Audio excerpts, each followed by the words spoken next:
Welcome to the corrupted Crypt, a dilapidated and crumbling former church, now turned into a festering bloodbath. Today I'm going to be going over my design process while creating the level for Quake Live, as well as some of the many challenges I faced before it was finally ready to be published. I had two initial goals when starting the design process for the level. The first was to create a dilapidated, Gothic-inspired free-for-all level inspired by Roman Catholic churches, like the Vatican, with its high ceilings and curved architecture, giving it a unique look among others like it. I also wanted to make players have to contend with the environment just as much as other opponents, to create a tense and engaging player experience that would keep players coming back.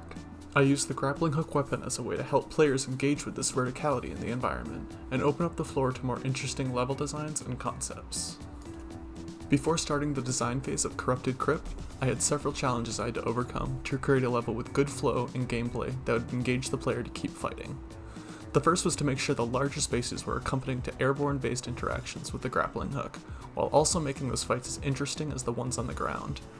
This needed to be done to encourage people to actually go in the air and leave the ground, and vice versa.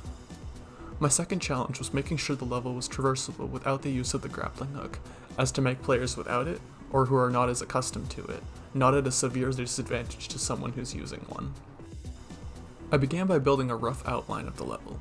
At this point, I wasn't concerned with aesthetics, since that would come at a later time in the building process.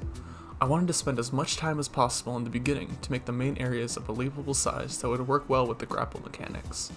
By doing all this planning early on, I laid the groundwork to easily be able to beat the first one of my challenges. After the main rooms were sized, I began the process of connecting them to one another to make all the areas accessible by both foot and grapple hook. I processed and planned out two types of room connectors, the first being wide open areas that are easily accessible by both ground and air, and the other being more traditional closed-in hallways that are perfect for railgun shots and other guns.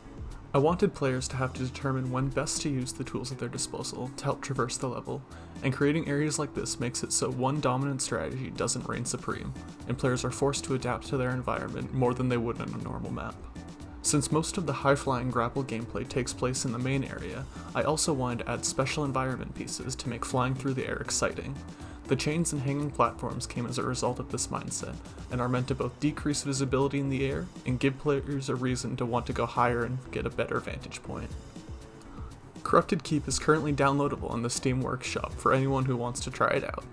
I hope you enjoyed this video detailing my process in creating a Quake Live map, and be sure to check out my YouTube channel for devlogs that go into much more detail in the level design process, as well as my website for other projects just like this. Thank you again, and have a nice day.